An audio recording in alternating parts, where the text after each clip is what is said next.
Singwisu y'abacungu we bazaba bayimbere bazaririmba indirimbo kuko ikuzo n'ubuntu bwayo inteko zingana n'umusenyi mwishyize abacunguwe bazangana n'umusenyi bangana n'umusenyi ndareba ingabo zitabarika zerekana umucyo w'ijuru inshuti bakundwa nongera kubaramutsa mu izina ry'umwami wacu Yesu Kristo. Turashima Imana ku bw'aka kanya yongeye kuduha kugira ngo tuganire ku ijambo ryayo, dukomezereze aho twari twegereje ubushize nk'uko nabibabwiye mu gihe cyo kurushaho gusobanukirwa buriya butumwa bwiza bwanditse kuri iriya mbonerahamwe 1843 ubuhanuzi bwa Daniyeli n'ibyahishuwe, uriya mucyo wanzwe n'abari bahagaze nk'abantu bari bayumva mu mucyo. Ubuntu ndavuga abari baravuye mu bugorozi bw'abandi mu kinyejana cya 16. ubwo abo ngabo nyuma yaho nibo bakomeze batera intambwe bigira imbere, ahubwo bagaragaje ko bari abanyantege nkeya koko bari baratangiye kuza mu kwakira ibinyoma. Ibyo turi kwiga rero ubungubu noneho twageze ahantu turi kubona yuko ukuntu ibyo binyoma rero byagiye bituma abantu barushaho kumasha bagana imbere, ahubwo n'ubundi n'urugamba rwari rumaze igihe rw'ibinyoma byari barimo. ubushe twari turi kureba ibyerekeye n'ubuyobe bizamo n'akana gahembe gatoya. ubwo rero ndagira ngo turebe dukomeze gatoya kugira ngo dusobanukirwe neza aho uri kugenda bigana. Birasaba ko tuginya kuba maso kandi tugatega amatwi cyane, natwe tugashakisha kugira ngo turebe koko gusora k'ubwo buhanuzi, kuko byose byatanzwe kugira ngo bitazadutungura, ahubwo nibiza tuzabe twariteguye kugira ngo tuzatungurwa. Mureke rero dufata akanya mbere yo dutangirane n'isengesho.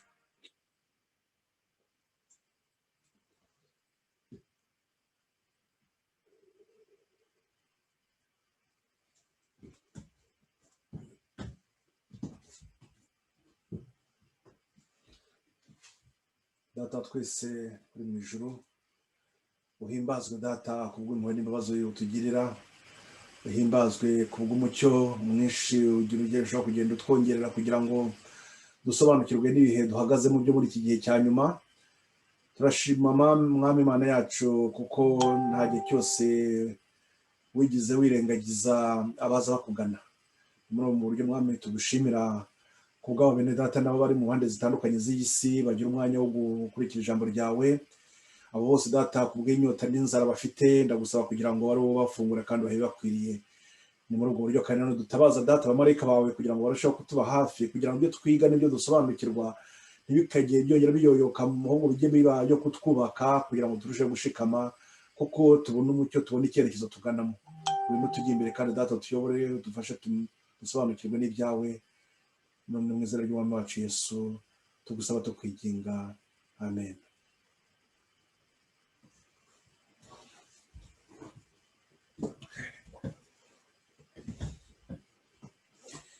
Ubwo rero tudagira ngo twihute kuko ubushize nane nabasabye ko mwari gerageza gufata umwanya wo kwiga.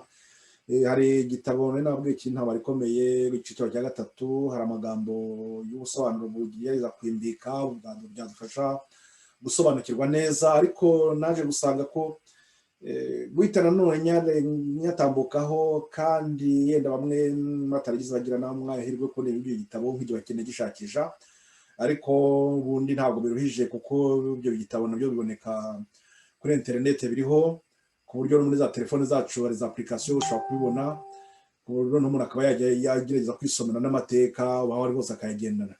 rero niba bamwe batareba bashobora kubibonaho, ariko nasanze ko byiza reka nuko twabireba hamwe rwose amagambo, kuko hari ibintu byinshi nabonye ko n'ubundi tuzongera gukenera. Ni byiza rero nuko twabirebera hamwe muri uyu mwanya, noneho tukaba tufashe rwose intangiriro yumvikanye neza, kuko nyuma yaho nabwo tuzageraho igice nabwo kubategurira cyo kubararikira cyo kuzareba y'ukuntu icyo ubusobanuro nyabwo bwimbitse buhura na biriya tuvuga agahembe gato kugira ngo dusobanukirwa ariko ubwo nubwo turi kugenda tureba bimwe turagenda tubona zimwe mu ngingo zitwereka ko aho bituganira aho agahembe kaba kagana.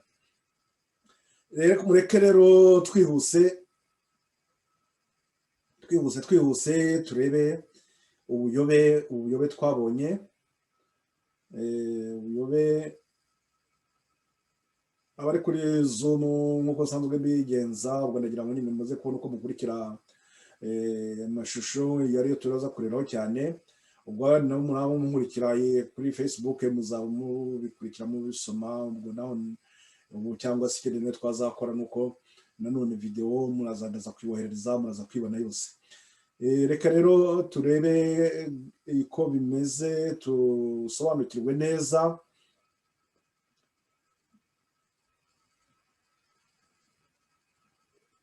Twabonye uko ubushize twabibonye nyine, twabonye turi kwireba kuri iki cyerekeye n'ubuyobe, ukuntu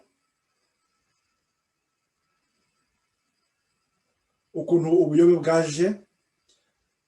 Mwebwe ko twari turi gusoma mu gitabo cya Daniyeli ku gice cyaho cya 7, mu mwanya turabona amagambo turayibukiranyaho.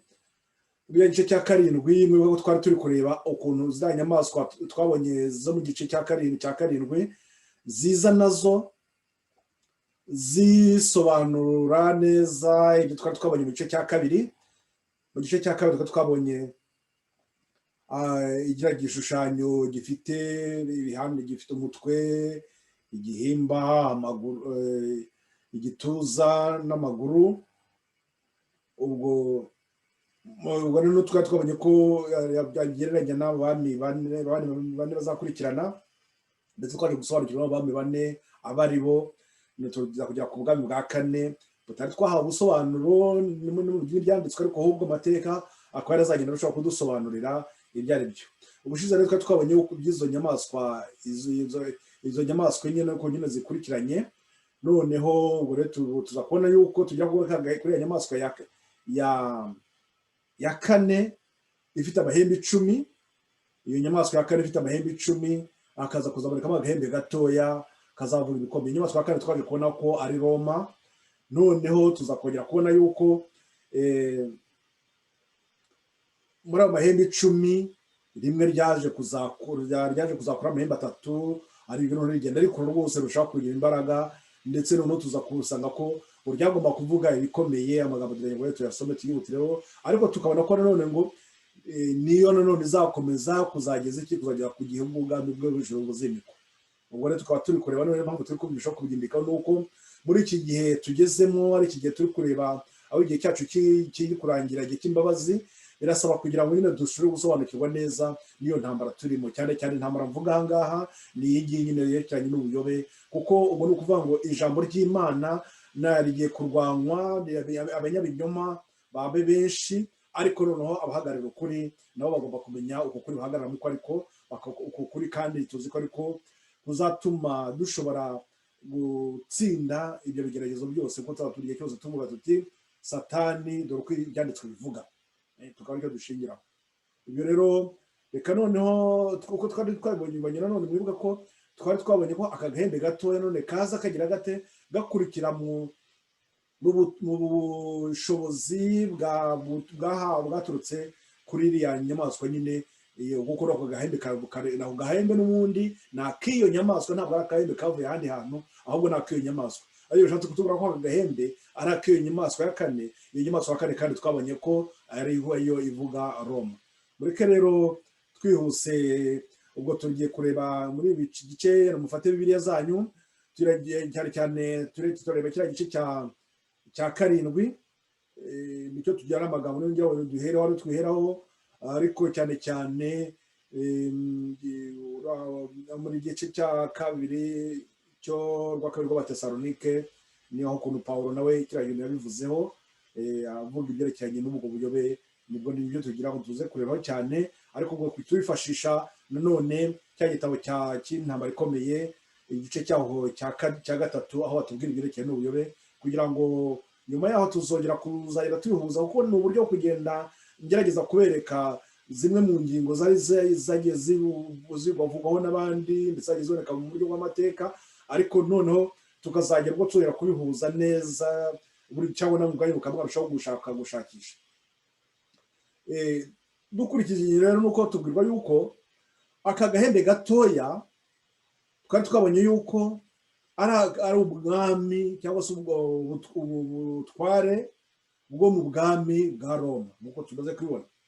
Ubwo bwami bwo mu butware bwa Roma rero nuko Daniel ngo yaritegereje, ngo maze kwitegereza mu mahembe, ngo ni igice cya 7:8, yitegereje ayo mahembe ngo mbona muri yo hameze irindi hembe ritoya, imbere yaryo hakurwa amahembe 3 mu yarasanzwe, kandi kuri iryo hembe mbonamo amaso asa n'ay'umuntu n'akanwa kavuga ibikomeye. Aka kanwa kavuga ibikomeye yadusomye muri kiriya gice cyaho kuri umuntu dukomeje ku murongo wa 21 kugeza ku murongo wa 25. Aya magambo reka mpite ndasomera, ariko yenda namwe mufite Bibiliya mahita muyabona. Niho batwereka iby'inyamaswa bakatubwira uko mikorere yayo. Noneho ndagira ngo aya magambo tuyazirikane uko n'undi tuza kugenda twagarukeho, ariko reka twumve icyo batubwiye aya magambo yo kugira ukuntu wa 21 batubwira iby'ako gahembe gatoya, bari guduha ibyerekeye n'ibyo busobanuro bwari yaramaze Daniel yaramaze kubona mu yarari kubona ako gahembe. Kuri umurongo waho rero wa 21 atubwira ko ngo maze mbona iryo hembe rirwanya abera ryenda kubanesha. Handagira ngo twongere dutsiragira ikintu cy'uko turi kugira igihe urugamba rw'abera ruzaba ruhanganye n'iki n'ako gahembe. Ni ukuvuga ngo natwe muri igihe turimo twagombye kumva ko duhanganye n'iki, tugomba guhangana n'ako gahembe.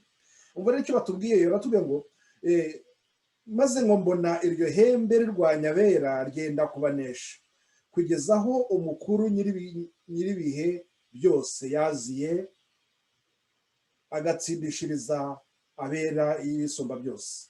Igihe kirasohora abera bahabwa ubwami. Ni ukuvuga ngo turi kubona ko iyi ntambara igeze te, niko kwina maze kubasobanura ko iyi ntambara igenda ikagira te ikagera ku iherezo.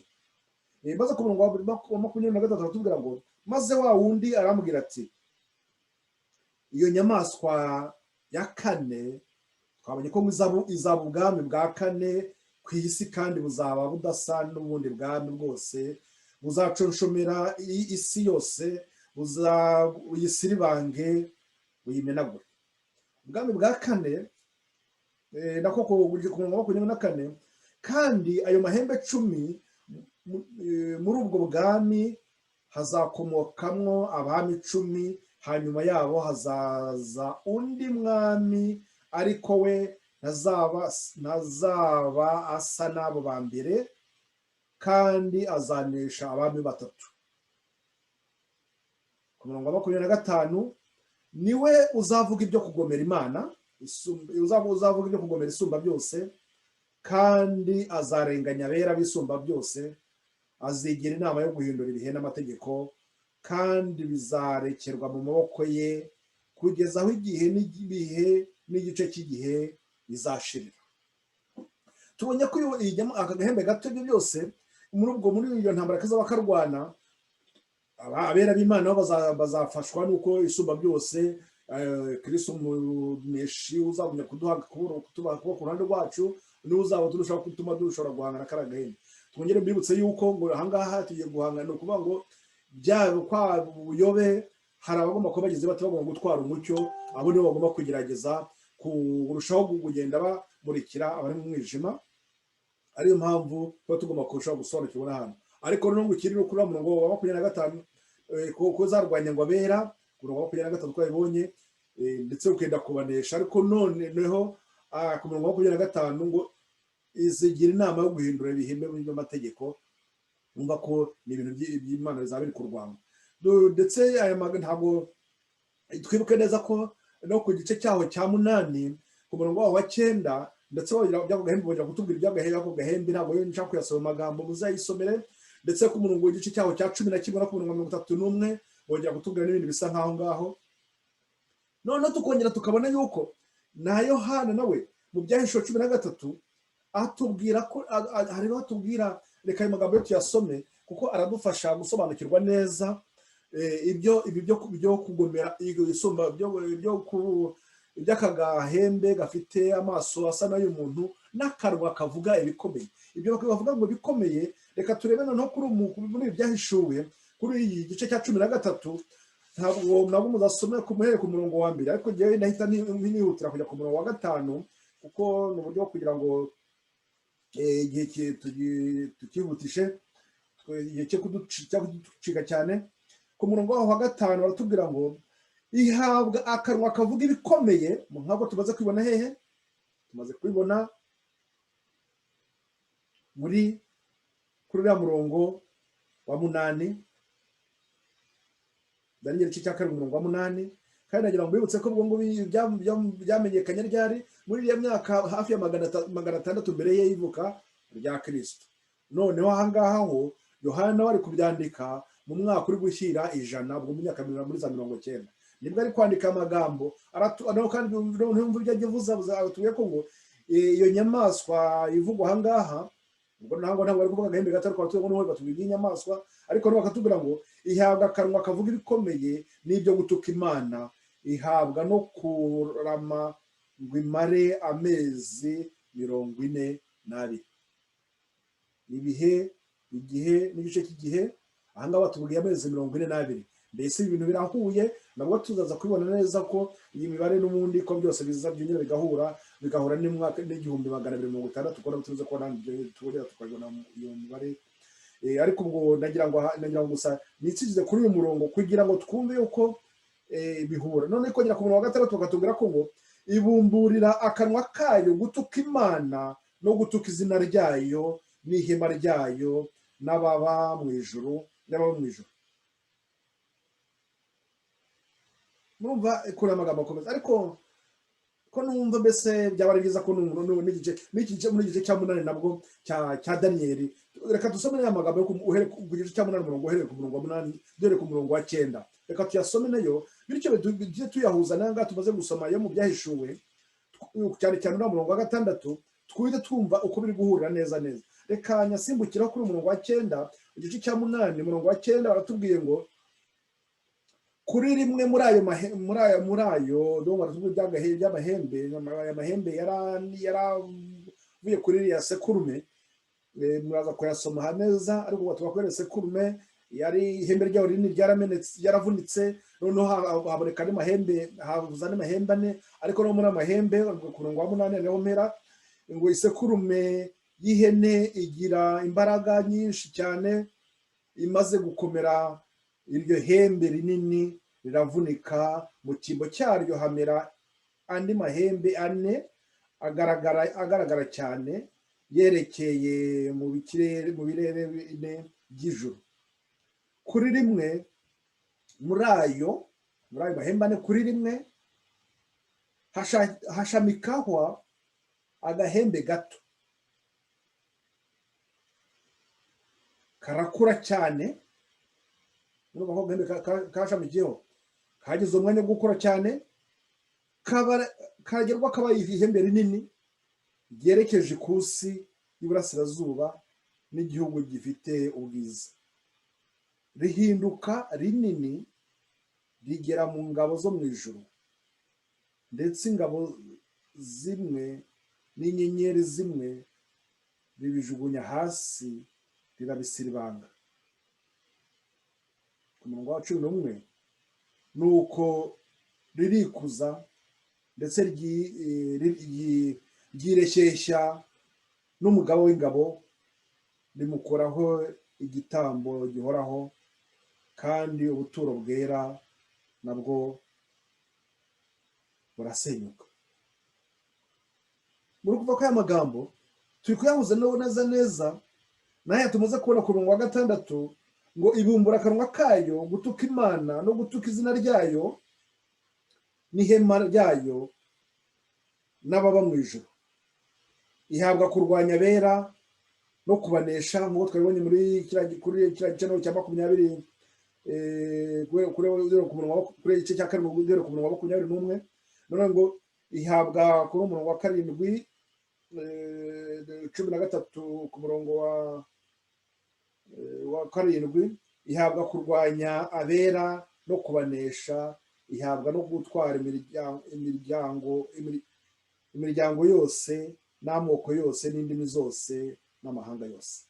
Abari mu isi bose bazayiramya, umuntu wese izina rye ritanditse mu gitabo cy'ubugingo cy'umwana w'intama watambwe uhereye kera, uhereye ku kuremwa kw'isi. Abo bose bazagira bate? Bazayiramya, iyo nyamaswa. Aha ngaha urumva Yohana ari kubivuga mu myaka yari muri myaka y'ijana, ariko ari kuvuga ibigiye kugira bute, ibigiye kuzaba. Reka no turebe n'ibyo nanone tubona. Igikurikiraho ni uko tubona yuko nk'uko y'amagambo tugomba kuya no kuri 21 tubonye kuyasubiraho gatoya tuvuga ngo maze mbona iryo hembe rirwanya iki? Iryo hembe rirwanya abera rigenda kubanesha. Nk'uko tumaze kubibona none aha ngaho turi gusoma muri Daniel igice cya 7 kugeza aho umukuru nyiribihe byose yaziye agatsindishiriza abera bisumba byose. Noneho dusimbukira ku murongo wa 24 mu gice cya 7 umurongo wa 24 ngo kandi ayo mahembe 10 kandi ayo mahembe 10 muri ubwo bwami, niyo amagambo twasomye twasubiremo, hazakomokamo abami 10, hanyuma yabo hazaza undi mwami, ariko we ntazaba asa nabo ba mbere, kandi azanesha abami 3. Niwe uzavuga ibyo kugomera ibisumba byose, kandi azarenganya abera bisumba byose. Azigira inama yo guhindura ibihe n'amategeko, kandi bizarekerwa mu maboko ye kugeza aho igihe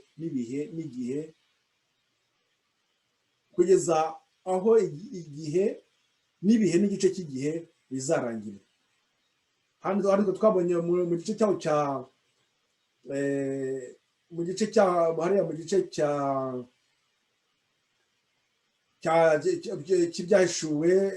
cy'ibyahishuwe ko twabonye ko baduhaye amezi 42 ubwo amezi 42 dukubye 30, murabona ko ari 1260. tubuze kureba aho niba ayo mibare y'ahantu tujya kuyibona, na biriya by'igihe n'igice cy'igihe tubaza kureba niba biza guhura.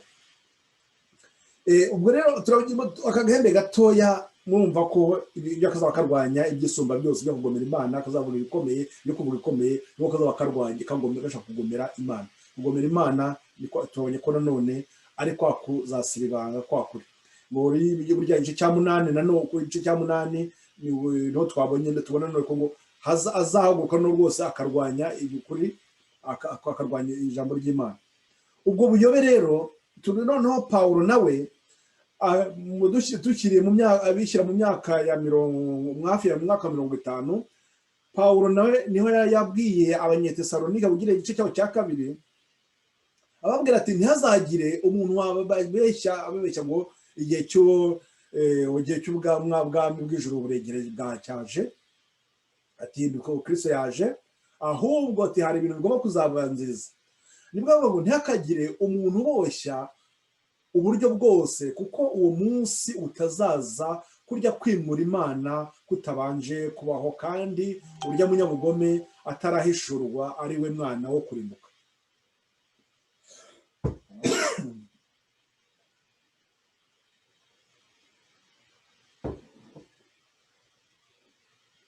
Ku murongo wa 4 ngo ni umubisha wishyira hejuru y'icyitwa Imana cyose cyangwa igisengwa, kugira ngo yicare mu rusengero rw'Imana yiyerekane ko ari Imana.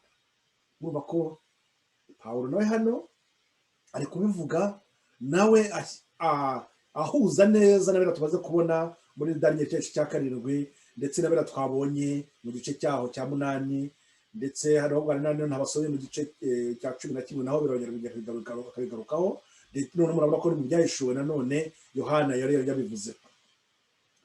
Icyo tubona ni uko muri uwo mwaka nyine wa 50 Pawulo ari kuvuga noneho ugusohora k'ubwo buhanuzi bw'ubwo buyobe nyine buzaza, kandi ubwo buhanuzi bwatanzwe ryari mu myaka hafi 600 mbere y'ivuka rya Kristo. None aha ngaho tugeze aho noneho turi kubwirwa ibintu by'igihe uko rwose ubwo buhanuzi byo gusohora. Yohana nawe avuga nanone by'ubwo buyobe n'amagambo ari mu rwa mbere rwa Yohana, twasoma mu gice cyaho cya kabiri,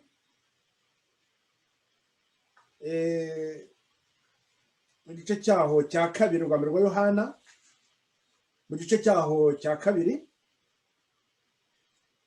ku murongo waho ntabwo dusoma byinshi, ngo turashobora dufata umurongo wa 19, ariko n'ubundi bw'iki gice urwa mbere rwa Yohana rwose uko ibice byose uko bikurikirana aba batubwira ngo ibya antikristo, umuntu uzaba urwanya Kristo. Niho kuri uyu murongo watubwiye noneho Yohana we ubu none ari kubyandika ryari, ari kubyandika mu myaka ishyira 100, mu myaka muri ya myaka 90. Yohana ubwo niwe avuga iby'ubwo buyobe noneho agatsindagira twereka ko ahubwo ngo abo ngabo bari gutera ubwo buyobe ahubwo bari hehe, bari kuva hehe, n'abari bari kumwe nabo, n'abari bari muri bo. Twumva uko aya magambo yavuze Yohana muri gice cyaho urwa mbere rwa Yohana igice cya kabiri umurongo wa 19, ariko reka dore ku murongo wa 18 aratubwira ngo bana bato tugeze mu gihe cy'imperuka. Tugeze mu gihe cy'imperuka, ariko Pawulo we noneho mu mwaka 50 yari kubabwira ngo iki, ko batagomba kubabwira yuko ko ntihakagire umuntu boshya uburyo bwose, kuko uwo munsi utazaza kurya kwimura Imana kutabanje kubaho. Yohana nawe ahagaraza atubwiye ngo bana bato tugeze mu gihe cy'imperuka, kandi nk'uko mwumvise yuko antikristo azaza, niko nanone hamaze kwaduka ba antikristo benshi. Nanga turi kubona iki nuko antikristo ntabwo abagiye kuba umwe, ahubwo ne antikristo babaye benshi. Ndetse nibyo bitumenyesha ko igihe cy'imperuka gisohoye. Ariko abo bavuye muri twe icyakora ntibari abacu by'ukuri, kuko ibyo baba bacu baba baragumanye natwe, ariko icyatumye biba bityo ni ukugira ngo bagaragare ko atari abacu rwose. Abangaba ni ukuvuga ngo bari bari kumwe nabo, ariko n'ubundi koko ntabwo bari barejejwe, ntabwo bari bari mu murimo w'Imana nk'uko bikwiriye. Ubwo twafata nk'urugero nanone twibuke yuko Yuda nawe yari kumwe hamwe n'intumwa, ariko ntibyabujije yuko we afata icyo cyerekezo akajya hehe, akajya kugambanira Kristo. Aya magambo nanone imbere kandi nihuse, ariko munyemerere nyatsindagize urwa kabiri rwa Yohana, mu rwandiko rwa kabiri rwa Yohana ku murongo wa 7 naratubwira ati ngo kuko abayobya benshi badutse bakaza mu isi batemera ko Yesu Kristo yaje afite umubiri. Uvuga atyo niwe uyobya kandi niwe antikristo. Murabona ko ahagabi tumugabo turi kubona bari kutwereka ko nanone ubwo buyobe koko bwari bwaratangiye. Bwatangiye ryari muri rya torero ry'intumwa, aba bandi Kristo yaramaze yarasize. Yesu nabwe rero ababwiye ati hazaza benshi n'ubundi baza kubayobya. Numva ntabwo nyana yasoma muri Matayo igice cya 24 ku murongo wa 4, ndumva no ku murongo wa 24 nabwo ayo magambo yavugaho Yesu nabwo arabyivugira ko hazaza abigisha b'inyuma. Reka rero ntabwo hanga mise duhita twihuta, ahubwo turebe neza icyo Pawulo hanga ari kutubwira, ibyo ari kubwira wabwira abatesalonike, nibyo tugiye gushingira kugira ngo dusobanukirwe neza, noneho kugira ngo turebe n'icyo gihe kuko turimo cy'icyo. dore uko rero uko aho hantu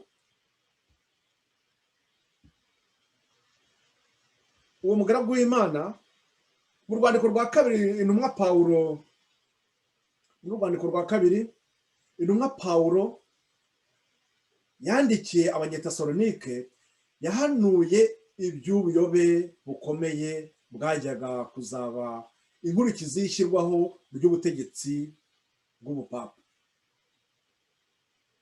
cyangwa se yenda kugira ngo bamwe bayenda batari bigizaho reka yenda tuba tuvuze iby'agahembe gatoya, ariko nyuma tuzabihuza turebe niba koko ari ubupapa buvanga, tuzabibona nyuma, cyangwa se muzaho muri kugira ngo mwitekerezaho bitewe n'ibyo turi kugera tureba. Reka ahangaha reka tuvuge ibyo gushyirwaho ubutegetsi bw'agahembe gatoya, kiranga iby'agahembe gatoya kuko nibwo twabonye uko kazagira gate kazarwanya iby'Imana. Yenda impamvu bivuga gutya ni za ntambara nzi zikunze kuba, kuko ntabwo biba byoroshye. Nk'urugero nabaha namwe muri nkurikira aka kanya, ndagira ngo mbahe urugero kandi murutekerezeho, nahita mwumva uburemere bw'ibyo kubabwira uko bumeze. Ubu ngubu aho imyaka igihe tugezemo, nidutekereze niba umuntu aramutse ashaka kuvuga, ukaba uzi ko ufite ababyeyi, ukaba uzi ufite abavandimwe, noneho utekereza umuntu ashaka kubwira ati atuzi ko abatari ababyeyi bawe, ubwo ni ukuvuga ngo nibaza ko atari ababyeyi bawe, agiye kuvuga ko abo bitaga abavandimwe batari abavandimwe bawe. Noneho ikibazo kivutse n'iki, ni ukuvuga ngo agiye kukubwira byose, ugiye gutangira kumurwanya umubwire ati wayati ibyo njyewe nzi ko mama ntabwo ari ababyeyi banjye, mama wanjye si nguyu, ntabwo ari uriya, ntabwo ari wamuha akabere, ntabwo ari, ugatangira ukajya mu rubanza nk'urwo ngurwo. Ariko noneho we akazaja kuyagwa n'ubusore ahubwo aturabizuze ati urya yego nibyo kora kwa muganga bavuze ko ari byo mama wawe ari uwo nguwo, ariko burya hari ikintu cyavumbayeho yenda ati yendaho bafashe impinja barazihinduranya, abaganga baribeshye, impinja barazihinduranya. None rero tumaze kubona yuko koko utari uwabo.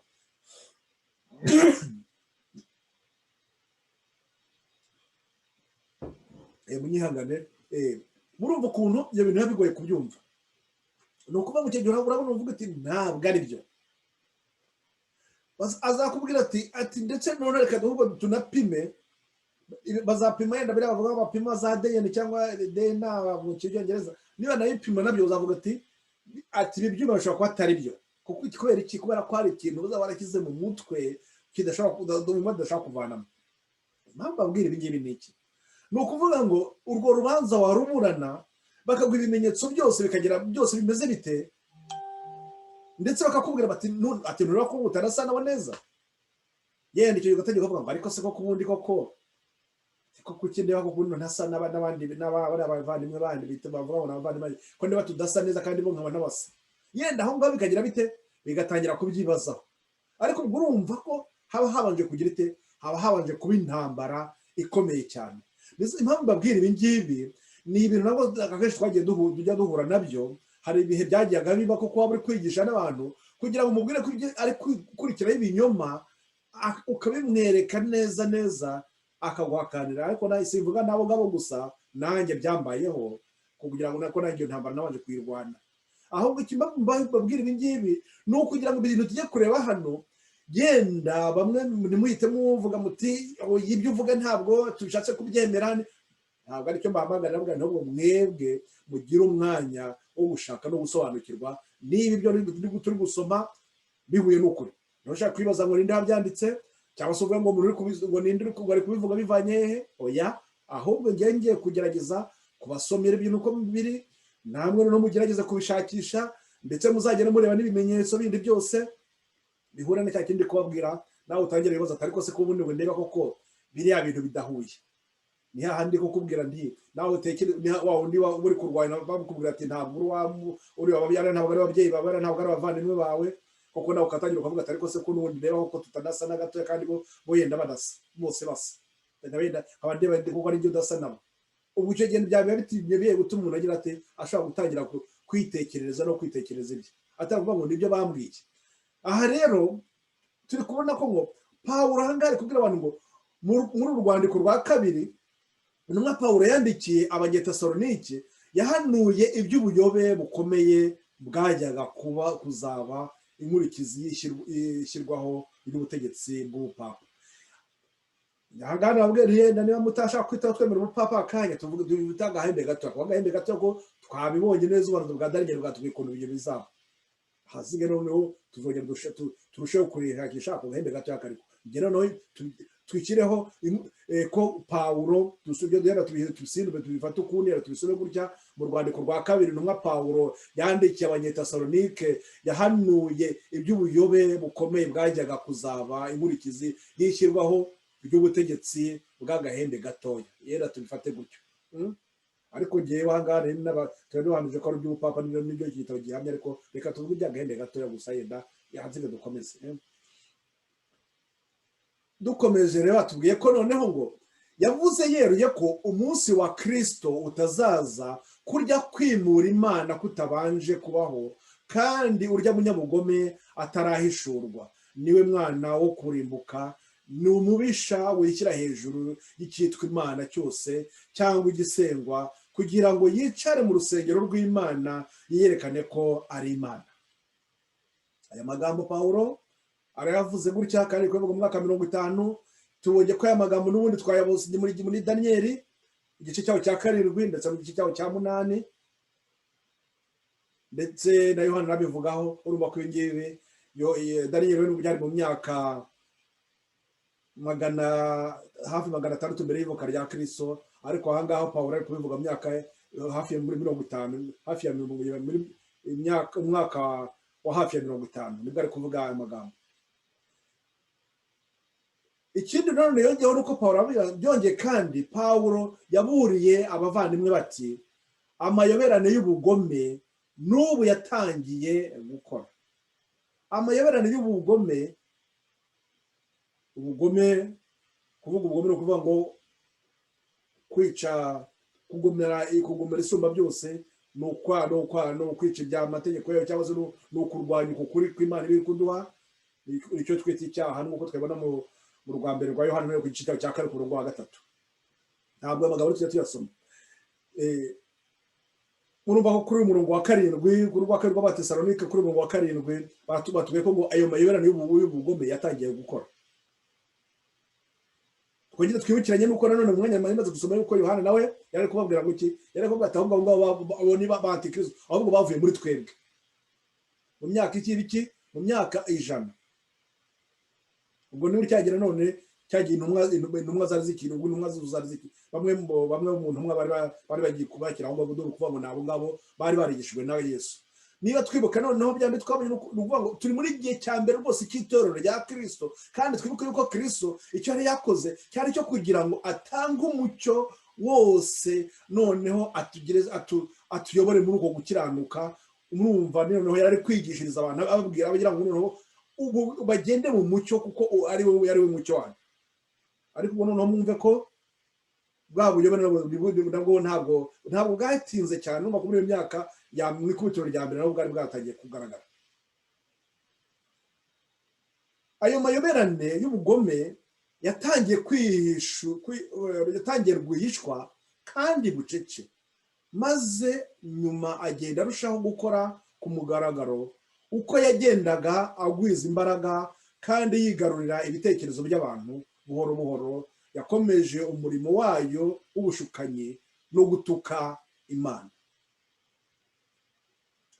Imigenzo ya gipagani yinjiye mu itorero rya Gikristo mu buryo busa n'ubutagaragara. Akarengane itorero ryagiriwe n'abapagani katumye hashira igihe abakristo badafite umutima wo kudohoka ku kwizera kwabo ngo bifatanye n'abapagani ngo bigane imigenzo yabo. Abo ngabo ari kutubwira ahangaha ni babandi muri kiriya gihe cya mbere Pawulo yabivugagaho, cyangwa se kiriya gihe Yohana nabivugaho. Hari abo ngabo abakristo muri icyo gihe cya mbere bari bagihagiye ku mahame, ndetse bemera kurenganywa. Mwibuka ko intumwa zose nazo zaragiye zirenganywa, ndetse n'abakristo bakurikiyeho. Ako karengane kagiye kabaho, amateka atwereka ko ako karengane karakomeje kagera mu myaka na magana atatu. Abo ngabo rero niba batubwira ngo banze kudohoka na gatoya, bituma noneho bituma abakristo ubwo buyobe nyine budahita bwinjira ako kanya, ariko nyine kubera ko bari bagize bate, bari bemeye guhagarara ku mahame y'ijambo ry'Imana.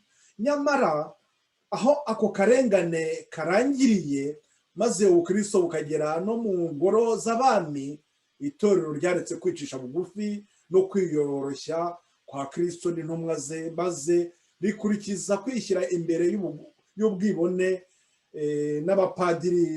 by'abapadiri b'abayobozi b'abapagani, kandi mu cyimbo cyo gukora ibitegetswe n'Imana rikurikiza inyigisho n'imigenzo byahimbwe n'abantu. Hatangiye kugira bute, aho kugira ngo barusheho kugira ngo kwicisha bugufi, ahubwo noneho bahitana none batangira gukurikiza iby'imigenzo y'abantu. Amagambo tubona muri Mariko igice cya 7:7 batubwira ko kubera ko ibyo byabwirwaga abafarisayo, amasengesho yabo ntabwo ari afite kuba yakumvwa. Kubera iki? Kubera ko inyigisho zabo zari inyigisho z'abantu, ni ukuvuga ko Imana itari ifite kuba yakwakira amasengesho yabo. Ibyakurikiyeho nuko rero ngo kwihana bya nyirarureshwa kwa Constantine, umwami w'abami Constantine, kwabaye mu ntangiriro z'ikinyejana cya 4, kwanejeje abantu cyane, maze ingeso mbi z'isi zihera ko zinjira mu itorero ziyoberanyije zisa n'ubutungane. Uwo umwami yinjira muri cya kinyejana cya 4 gitangira, ubwo niyo navuga mu myaka byageze muri myaka 300, ariho ubwo buyobe bwari butangiye, ariho nyine bari batangiye kudohoka, batangira kubona kwihuza noneho n'ubwo butegetsi bw'isi, batangira itorero ritangira kugera mu ngoro z'abami. Noneho niko kuvuga ngo noneho umwami agize ugiye kugira ate, nawe yemeye kuba umukristo, ariko kwihana ntabwo kwari kwihana nyakuri. Rero byakurikiyeho nuko ubwo konona itorero byariyongeye kandi bikorwa vuba cyane. Ubupagani bwasaga n'ubwatsinzwe, ariko nibwo bwatsinze. Imikorere yabwo niyo yategekaga itorero, inyigisho zabwo, imihango yabwo ndetse n'imigenzo yabwo ishingiye ku kwizera imbaraga z'ubupfumu byigishijwe mu myizerere no mu misengere y'abiyita abayoboke ba Kristo. Ubwo bwumvikane bw'ubupagani n'ubukristo bwaje kuvamo gukomera k'umunyamugome wari warahanuwe ko azarwanya Imana kandi akishyira hejuru yayo. Iyo mikorere ikomeye y'iyobokamana y'ibinyoma niwo murimo ukomeye w'ububasha bwa Satani, akaba ugaragaza umuhati agira wo kwiyimika ngo ategeke isi uko abishaka. Satani yigeze gushaka ko Kristo adohoka ku mahame ye kugira ngo bagirane ubwumvikane. Aha ngaha turi kubona iki? Ibi na Satani nawe yigeze gushaka kugirana ubwumvikane na Kristo. Tumaze kubona ko itorero naryo ryashatse kugirana imishyikirano n'iki? N'ubutegetsi bw'isi. Ubutegetsi bw'isi butegekwa isi nayo itegetswe nande? Urwa mbere rwa Yohana ku gice cya 5 ku murongo wa 19 nirwo batubwira ngo isi nanone abayobore n'iki? Ni Satani uyoboye. Aha naho bagiye kutwereka ko ngo Satani ubwo Yesu cyagiye yaramaze kubatizwa, Satani yagiye gushaka ko Kristo nawe adohoka ku mahame ye kugira ngo bagirane ubwumvikane. Ayo magambo washaka yareba neza muri Matayo igice cya 4, niho batubwira ukuntu Satani yashatse gushuka Kristo. Ariko uvuko Yesu Kristo nawe yamushubije, yamusanze mu butayu. Satani yasanze Kristo mu butayu, yamusanze mu butayu yamugeragerejemo, nuko amaze kumwereka ubwami bw'isi bwose n'ikuzo ryabwo, amusezeranira kubimuha byose aramutse gusa yemeye kumvira uwo mutware w'umwijima. Kristo yacyashye uwo mushukanyi wigerejeho ahangara kumugerageza, maze amutegeka kuva aho ari. Nyamara satani arushaho kugera ku byo yashakaga iyo ashukishije umuntu ikigeragezo nk'icyo yagerageresheje Yesu. Gushaka kwibonera indamu n'icyubahiro by'isi byatumye itorero rishaka kwemerwa no gushyigikirwa n'abakomeye bo ku isi, kandi kuko ryari ryihakanye Kristo ryoherejwe kuyoboka uhagarariye satani ari we mwepiskopi w'i Roma.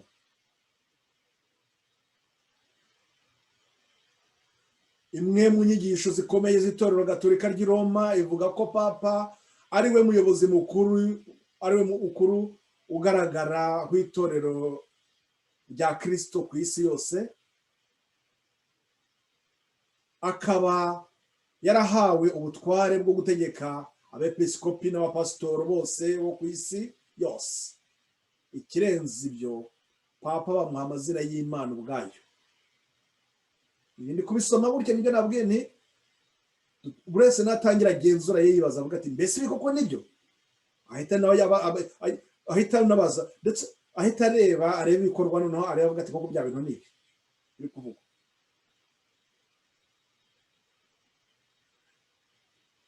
Muri ibyo ngibyo, muri amazina y'Imana bamwita Nyagasani Imana, papa, kandi bavuga ko adashobora kwibeshya no kugwa mu ikosa.